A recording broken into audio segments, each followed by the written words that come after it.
Thursday here, just before Thursday night football. I've got on AM Plus Money, Roy Cape, and Joey Tron from the Insidersroom.com here to give you a couple of picks for the NFL action this weekend. Uh, nice to see you back, Joey. It's been a while since you've been around. I Thank guess you. that I guess that the Amber Alert actually works. So Ha ha ha. I was glad on you vacation. Good to be home. good, good. All You right, can so have let's get fresh into this cut. real quick. Couple plays here from everybody on what they like this weekend. AM, why don't you kick it off? Yeah, all right. So my first play is going to be the Bucks +3. I really like this Tampa Bay Bucks team this year. I think Baker Mayfield's a really good fit for that team. He's he's got the chip on his shoulder kind of guy, and that whole team kind of has a chip on their shoulder. They got something to prove this year that they're more than just Tom Brady. I also like the defense led by Todd Bowles. Had when he was coaching the Cardinals, have plenty of experience seeing that defense firsthand there. So really like what Todd Bowles is doing over there. I think they're going to bounce back after that bad loss to the Eagles. This Saints team, I thought they had a chance to be a good team with Derek Carr, but now that Carr is out, this offense is not very good. We saw what they did last year with Winston. He's going to have to come into this game. They blew that 17-0 lead. If Carr stays in that game, they probably go on to beat the Packers on the weekend. But yeah, that injury pretty much derailed them. Their offense couldn't move the ball. So I think it's going to be a really low-scoring game. And I'm going to take the 3 points with the Bucks because they'll probably be settled by a field goal. All right, Bucks +3. Sounds good. Sounds good. Right, Cape, what do you got for us? Yeah, so I am going to go across the pond. We have the Falcons playing the Jaguars at Wembley Stadium in London, 9:30 on Sunday morning. The first international game of the NFL season. Rye is going to be slamming Bruce early. So this is a contrarian play. Neither team moves the ball well. I'm not a big fan of Ritter, but the Falcons' run game is great. Jacksonville does allow 3.4 yards per carry. Averages 84 rushing yards per game. But Atlanta wears defenses out. So I think the Falcons should have no trouble running against this Jags defense. Defensively, Atlanta has a good secondary. I don't expect Trevor Lawrence to have his way with this defense. In fact, the Jaguars' offense has not been impressive at all this season. Atlanta is number 7 in the NFL in scoring defense. They give up only 18 points per game. Atlanta is holding opponents to 32.4% on third down conversions and generating 2 plays of 25 yards or more this season. So that just means teams aren't converting on third down and they're not giving up the big plays. So I think if Atlanta can protect the ball, they'll have a chance to win this game. Also with line movement, we've seen this line hit 3.5 a few times. And every time it's hit 3.5, it's been brought back down to 3. So if you could get the hook, take the hook. If not, take the +3 with the Atlanta Falcons. All right. Joey, what do you got for us? Yeah, I like the Titans and Bengals game to go under 41.5. I found that at Caesars. The Titans and Bengals are both averaging roughly 15 points per game. I know that's not going to stay, but the Titans defense has been doing pretty well. They're ranked 3rd in rushing yards per game and 3rd in touchdowns overall. Joe Burrow's not 100%, so I really expect the Bengals to try to get the running game going. But again, Titans rush defense has been pretty solid. The Bengals offensively are ranked in the bottom 5, however, in the rushing category and dead last in points scored. So I think this is going to be a tough game for them. So with that said, the Bengals are 26-12 to the under in non-division games since 2020, and the Titans are 16-11-1 to the under at home since 2020. So I like this to be a tough defensive game, and I like the under 41.5 here. Oh, over. Sorry, they said under there. Mine. Yeah, under. Under. Pretty good. Oh, okay. You're okay. good. I'm still sleeping here. All right. Ryan, what do you got for us here in the second game? All right. So my second game is a Monday night football game. It's the Seahawks at the Giants. So Seattle is traveling to New York, which I don't see as a big problem. Both of these defenses are terrible. The difference is Daniel Jones has struggled. He has 4 interceptions, 2 touchdowns thrown, whereas Geno Smith has played well. Completion percentage is 69%. He has 4 touchdowns to 1 interception. 98.2 QB rating. Giants have really not looked good at all except for the one half against Arizona.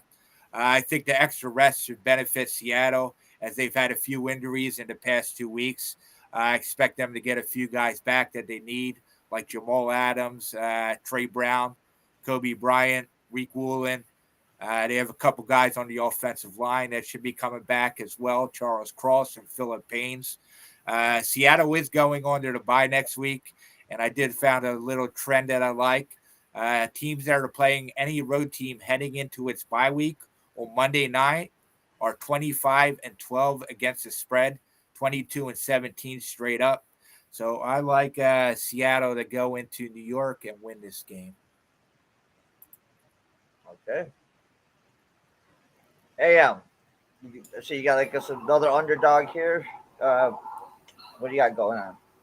Yeah, so my next play is going to be the Raiders plus 5.5. Big divisional matchup here with the Chargers.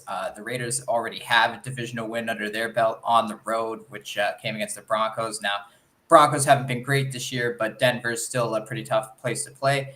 You have the the Chargers coming into the season as, one of the Super Bowl favorites like they usually are, but same old story with them. Injuries start to derail their season. They're a very injury-prone team. Already, Austin Eckler's missed the last few games. Mike Williams now out for the season. Slowly, the weapons are dwindling away on this Chargers offense, and I think the Raiders are live to go in there and win this game. They're a gritty kind of team. I really like the run game going on there as well. And I think they could definitely cover the spread, if not win the game outright. Interesting. All right. Very. Yeah. I think Joey, the your Raiders last. get smoked. Oh, there you go. Don't beating around the bush there from right, Cape. There. Joey, your last pick for Sunday. Yeah, I'm on the Seahawks. I'm on the Seahawks too. I think they're going to go into New York and win, similar to what Rye said. I'm not going to repeat the same things, but the Giants run through Saquon Barkley. It's evident that that's how their offense works. I don't think he's going to play. So I like the Seahawks. The Giants are 6-10-1 straight up in conference games since 2022. And the Seahawks are 5-1 straight up their last 6 games in October. Give me the Seahawks. All right. How the hell did we get New York and New York for the primetime games again?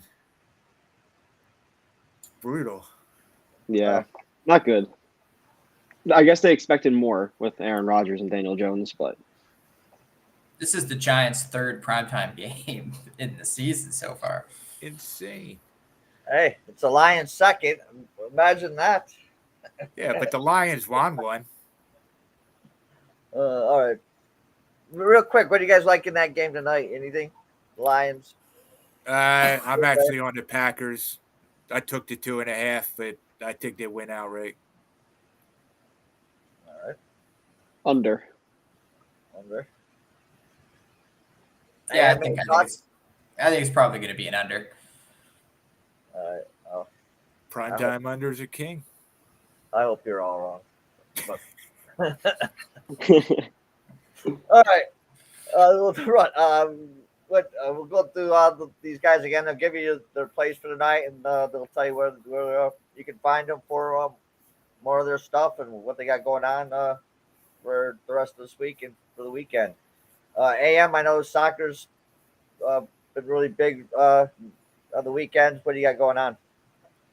Yeah, go check out my premium plays at the Insidersroom.com. You can also find me on BigAl.com and PickAdvisor.com, as by my sweater here. And I'll have tons of Premier League, college football, NFL up for the weekend. So weekends are always big this time of year. All right, sounds good. And you've got the Tampa Bay Bucks +3 and the Raiders +5.5 going this weekend for the NFL. Good stuff there. Right, Cape, what do you got going on this weekend and where can the people find you? Yeah, so I'm Right Cape at all social media. You could also find me at the Insiders Room. You can find me at pickadvisor.com, winners and whiners. I have a bunch of plays out there, a bunch of college, NFL already posted. I've been doing well in MLB as well, so I'll be running that throughout the season. So I have a bunch of plays going on. Also, I'll probably be looking at Premier League tonight, so I'll have some plays in that too. So load of weekend for me. All right, sounds good. Yeah, Rise plays for this week are Falcons +3, and the Seahawks on the money line -115. Joey, where can people find you? What do you got going? How have you been doing? Yeah, you can find me on Twitter or X, I guess, at Ben Underdog. You can find me on pickadvisor.com and insidersroom.com as Joey Tron. I'll have a couple NFL and college football posted probably later tonight and early tomorrow morning. Had a really good weekend last weekend. Hoping to do the same this coming weekend. All right, sounds good. Joyce plays for this weekend. Again, he's following Rye's lead or Rye's following Joey's lead here with the Seahawks. And Joey likes the Titans and the Bengals to go under the total. All right, Rye, I know we got a busy weekend coming up, and I'll let you talk about our show Sunday and let you close us out. Yeah, make sure you check out the NASCAR report. That'll be on Sunday at noon. Also, make sure you check out the insidersroom.com and the Insiders Room Discord. And as I always say, let's cash some tickets. All right. Thanks a lot, guys, and see a couple of you guys on Sunday.